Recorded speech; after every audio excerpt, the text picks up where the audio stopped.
একটা উচ্চশিক্ষিত মেয়েকে নিয়ে কথা বলবো। হ্যাঁ, একটা উচ্চশিক্ষিত মেয়ে, একটা হায়ার এডুকেটেড মেয়ে will not beg anything from you. হ্যাঁ, she will make anything. She will make money, she will make property, she will make anything and everything, but she will not beg. হ্যাঁ, একটা উচ্চশিক্ষিত মেয়ে কখনো ভিক্ষা করবে না, একটা উচ্চশিক্ষিত মেয়ে কখনো ন্যাগিং করবে না, যেগুলো অপেক্ষাকৃত কম শিক্ষিত মেয়েরা করবে না। আমি কোনো কম শিক্ষিত মেয়েকে অপমান অপদস্থ করার জন্য এই ভিডিওটা করিনি, আমি আমার একদম পারসেপশন থেকে এই ভিডিওটা করছি, আমার একদম অন একটা পারসেপশন থেকে। Please don't take it otherwise.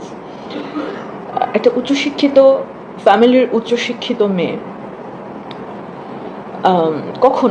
কখনোই কোনো দিনই কোনো কিছু ভিক্ষা করবে না কারো কাছে, কোনো কিছু বেগ করবে না, because she has lots of option.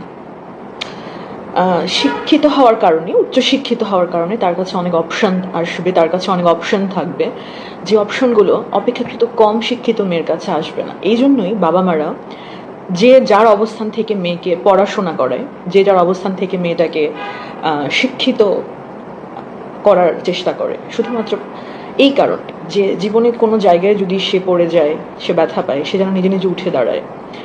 একটা রিচ ফ্যামিলির মেয়ের অ্যাটিটিউড আর একটা অপেক্ষাকৃত পুর মিডল ক্লাস ফ্যামিলির মেয়ের অ্যাটিটিউড কখনো এক হবে না, never. It's a big no, এটা কোনোদিনই এক হবে না। একটা রিচ ফ্যামিলির মেয়ে সবসময় এক্সপ্লোর মাইন্ডেড হবে, সে সবসময়ই আসলে নিজের মতো থাকতে চাইবে, সে কখনো ন্যাগিং পছন্দ করবে না, অ্যান্ড এটাই ব্যাপার। বাট অপেক্ষাকৃত কম অপেক্ষাকৃত তার থেকে কম রিচ ফ্যামিলির মেয়ে, বা যদিও বাংলাদেশের অধিকাংশ মানুষই আসলে আমার এই ভিডিওটাকে হয়তো বা উল্টোপাল্টা ভাবে নিতে পারে, বাট আমি আসলে খুব ভিতরের কথাগুলো বলছি। একটা রিচ ফ্যামিলির মেয়ে যার অরিজিনের রিচনেস ব্যাপারটা আছে, সে কোনো দিন বেগ করবে না কারোর পিছনে। She will make anything and everything, she will make anything and everything, যেটা অন্য মেয়েরা পারবে না। সো একটা উচ্চশিক্ষিত মেয়ে আর একটা কম শিক্ষিত মেয়ের মধ্যে পার্থক্য এটাই, একটা রিচ ফ্যামিলির মেয়ে আর একটা পুয়ার ফ্যামিলির মেয়ের মধ্যে পার্থক্য এটাই। আমি আমার একদম পারসেপশন থেকে বলছি, একদম অন পারসেপশন থেকে। কারো যদি খারাপ লাগে আমি সরি, বাট আমি আমার অন পারসেপশন থেকে বলছি। একটা রিচ ফ্যামিলির মেয়ে কখনোই কোমর বেঁধে যে ঝগড়া করবে না, এটা কখনোই সে করবে না।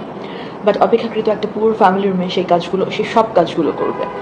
তারা ইভেন তারা আরেকজনের ভালো যেন না হয়, আরেকজনের যেন ক্ষতি হয়, সেজন্য তারা কুফরি পর্যন্ত করবে, তারা এত খারাপ পর্যায়ে নেমে যেতে পারে। বাট একটা রিচ ফ্যামিলির মেয়ে কখনো এগুলো করবে না, because she has lots of option. এই জন্যই বাবা মারা এত কষ্ট করে এত টাকা পয়সা দিয়ে মেয়েদেরকে পড়াশোনা করায়। এই জন্যই বাবা মারা যে যার নিজের সামর্থ্য থেকে বাচ্চাদেরকে মেয়েদেরকে পড়াশোনা করে, যেন জীবনের কোনো জায়গায় যদি সে হোঁচট খায় সে যেন উঠে দাঁড়াতে পারে। আর এই কথাগুলো অনেকের কাছে অনেক খারাপ লাগবে, আমি আবারও বলছি।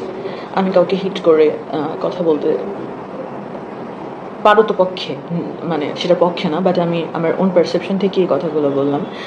আমার কথার সারমর্ম হচ্ছে, একটা ঘি খেয়ে বড় হওয়া মেয়ের জীবন আর একটা পান্তা খেয়ে বড় হওয়া মেয়ের জীবন কখনো এক হবে না। ইটস আ বিগ নো, কখনো এক হবে না। এটা আমি একদম আমার পারসেপশন থেকে বলেছি, please don't take it otherwise.